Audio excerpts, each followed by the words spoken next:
Hi, everybody. Hopefully, you've been following along and enjoying the Book of Three by Lloyd Alexander. Today, we're going to be reading Chapter 5, The Broken Sword. For those of you who have been following along for the first 4 chapters, you know that Taran has found himself deeper and deeper into trouble.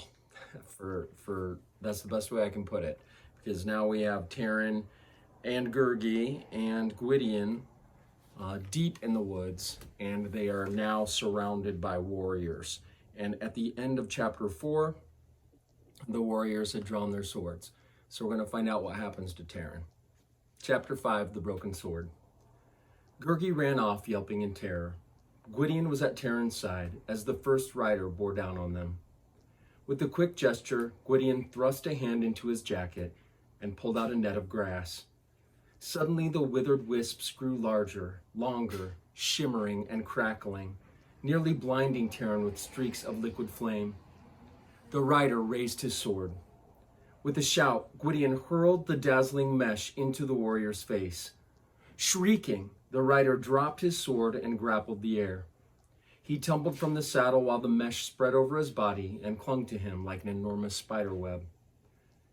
Gwydion dragged the stupefied Taran to an ash tree, and from his belt drew the hunting knife, which he thrust into Taran's hand.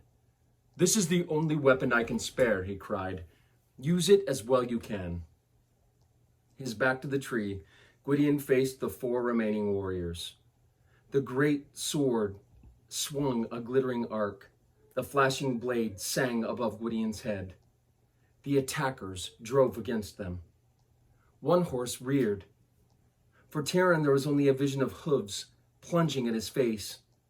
The rider chopped viciously at Taran's head, then swung around and struck again. Blindly, Taran lashed out with the knife. Shouting in rage and pain, the rider clutched his leg and wheeled his horse away. There was no sign of Gurgi, but a white streak sped across the field. Mellingar now had entered the fray, her golden mane tossing. The white mare whinnied fearsomely and flung herself among the riders. Her mighty flanks dashed against them, crowding, pressing, while the steeds of the war party rolled their eyes in panic. One warrior jerked frantically at his reins to turn his mount away. The animal sank to its haunches. Mellingar reared to her full height. Her forelegs churned the air, and her sharp hooves slashed at the rider, who fell heavily to the earth. Mellingar spun about, trampling the cowering horsemen. The 3 mounted warriors forced their way past the frenzied mare. At the ash tree, Gwydion's blade rang and clashed among the leaves. His legs were as though planted in the earth. The shock of the galloping riders could not dislodge him. His eyes shone with a terrible light. "Hold your ground but a little while," he called to Taran. The sword whistled. One rider gave a choking cry. The other 2 did not press the attack, but hung back for a moment. Hoofbeats pounded over the meadow. Even as the attackers had begun to withdraw, 2 more riders galloped forward. They reined their horses sharply, dismounted without hesitation, and ran swiftly toward Gwydion.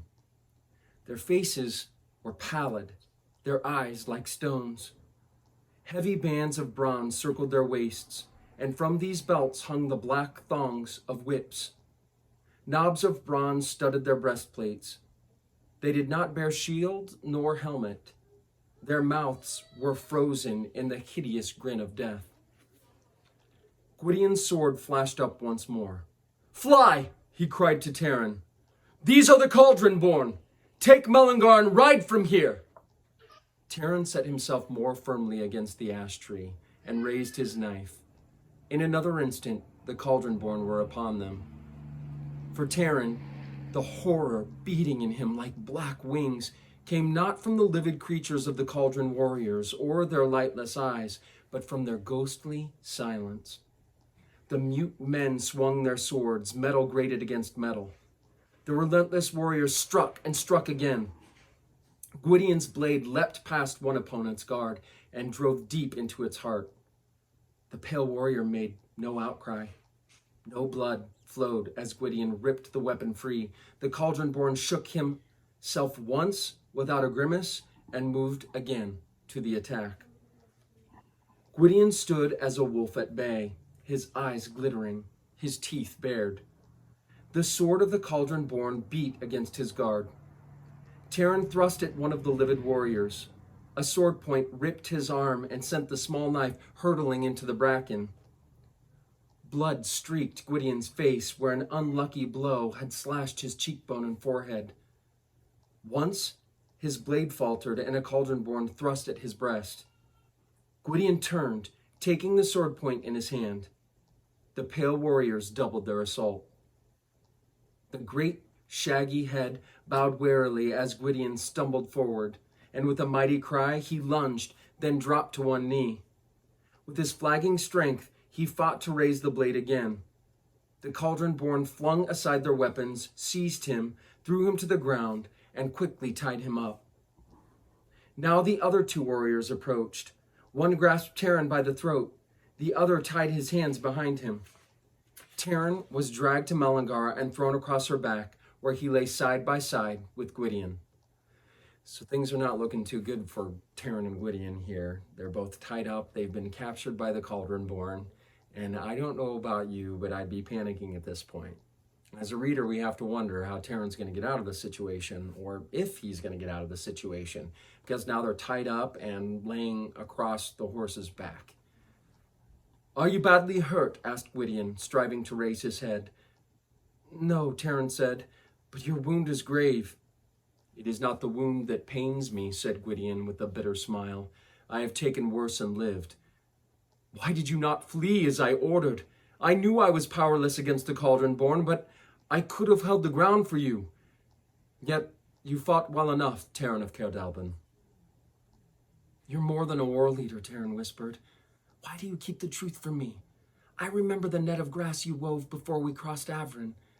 But in your hands today it was no grass that I have ever seen." "I am what I told you. The wisp of grass, yes, it is a little more than that. Dalban himself taught me the use of it." "You too are an enchanter?" "I have certain skills. Alas, they are not great enough to defend myself against the powers of Iran. Today," he added, "they were not enough to protect a brave companion." One of the Cauldron-born spurred his horse alongside Melangar. Snatching the whip from his belt, he lashed brutally at the captives. "Say no more," Gwydion whispered. "You will only bring yourself pain. If we should not meet again, farewell." The party rode long without halt. Fording the shallow river Strad, the Cauldron-born pressed tightly on either side of the captives. Taran dared once again to speak to Gwydion, but the lash cut his words short. Taran's throat was parched, and waves of dizziness threatened to drown him. He could not be sure how long they had ridden, for he lapsed often into feverish dreams. The sun was still high, and he was dimly aware of a hill with a tall, gray fortress looming at its crest. Melangar's hooves rang on stones as a courtyard opened before him. Rough hands pulled him from Melangar's back and drove him stumbling down an arcing corridor. Gwydion was half dragged, half carried before him. Taran tried to catch up with his companion, but the lash of the Cauldron-born beat him to his knees. A guard hauled him upright again and kicked him forward. At length, the captives were led into a spacious council chamber. Torches flickered from the walls, hung with a scarlet tapestry. Outside it had been full daylight, but in here, in the great, windowless hall, the chill and dampness of night rose from the cold flagstones like mist. At the far end of a hill, on a throne carved of black wood, sat a woman. Her long hair glittered silver in the torchlight. Her face was young and beautiful. Her pale skin seemed paler still above her crimson robe. Jeweled necklaces hung at her throat. Gem-studded bracelets circled her wrists, and heavy rings threw back the flickering torches. Gwydion's sword lay at her feet. The woman rose quickly. "What shame to my household is this?" she cried at the warriors. "The wounds of these men are fresh and untended. Someone shall answer for this neglect." She stopped in front of Taran. "And this lad can barely keep his feet." She clapped her hands. "Bring food and wine and medicine for their injuries." She turned again to Taran. Poor boy, she said with a pitying smile. There has been grievous mischief done today. She touched his wound with a soft, pale hand, and at the pressure of her fingers, a comforting warmth filled Taran's body. Instead of the aching pain that he had been feeling, a delicious sensation of repose came over him. Repose as he remembered it from days long forgotten in Caerdalban, the warm bed of his childhood, the drowsy summer of afternoons. How do you come here? She asked quietly. We crossed Great Avern, Taran began. You see, what had happened... Silence! Gwydion's voice rang out. She is Acren. She sets a trap for you. Taran gasped. For an instant he could not believe such beauty concealed the evil of which he had been warned. Had Gwydion mistaken her? Nevertheless, he shut his lips tightly. The woman, in surprise, turned to Gwydion. This is not courtesy to accuse me thus. Your wound excuses your conduct, but there is no need for anger. Who are you, and why do you... Gwydion's eyes flashed. You know me as well as I know you, Acren. He spat the name through his bleeding lips. I have heard Lord Gwydion was traveling in my realm, but beyond that, Aran sent his warriors to slay us, cried Gwydion, and here they stand in your council hall. Do you say you know nothing more? Aran sent warriors to find, not slay you, answered Acren, or you would not be alive at this moment. Now that I see you face to face, I am glad such a man is not bleeding out his life in a ditch, for there is much we have to discuss, and much that you can profit from. If you would treat with me, said Gwydion, unbind me and return my sword. You make demands, Acren asked gently. Perhaps you do not understand. I offer you something you cannot have, even if I loosened your hands and gave back your weapon. By that, Lord Gwydion, I mean your life. In exchange for what? I had thought to bargain with another life, said Acren, glancing at Taran, but I see he is of no consequence, alive or dead. No, she said, there are other, pleasanter ways to bargain. You do not know me as well as you think, Gwydion. There is no future for you beyond these gates. Here I can promise... Your promises reek of Anavin, cried Gwydion. I scorn them. It is no secret what you are. Acren's face turned livid. Hissing, she struck at Gwydion, and her blood-red nails raked his cheek. Acren unsheathed Gwydion's sword. Holding it in both hands, she drove the point toward his throat, stopping only a hair's breadth from it. Gwydion stood proudly, his eyes blazing. No, cried Acren, I will not slay you. You shall not come to... But you shall come to wish that I had, and beg the mercy of a sword. You scorn my promises? This promise will be kept. Acren raised the sword above her head and smote with all her force against a stone pillar. Sparks flashed, and the blade rang unbroken. With a scream of rage, she dashed the weapon to the ground. The sword shone still undamaged. Acren seized it again, gripping the sharp blade itself until her hands ran scarlet. Her eyes rolled back into her head, and her lips moved and twisted. A thunderclap filled the hall. A light burst like a crimson sun, and the broken weapon fell to pieces on the ground. So shall I break you, Acren shrieked. She raised her hand to the cauldron born and called out a strange, harsh language. The pale warriors strode forward and dragged Taran and Gwydion from the hall, and in a dark passageway of stone, Taran struggled with his captors, fighting to reach Gwydion's side. One of the cauldron born brought a whip handle down on Taran's head, and everything went dark.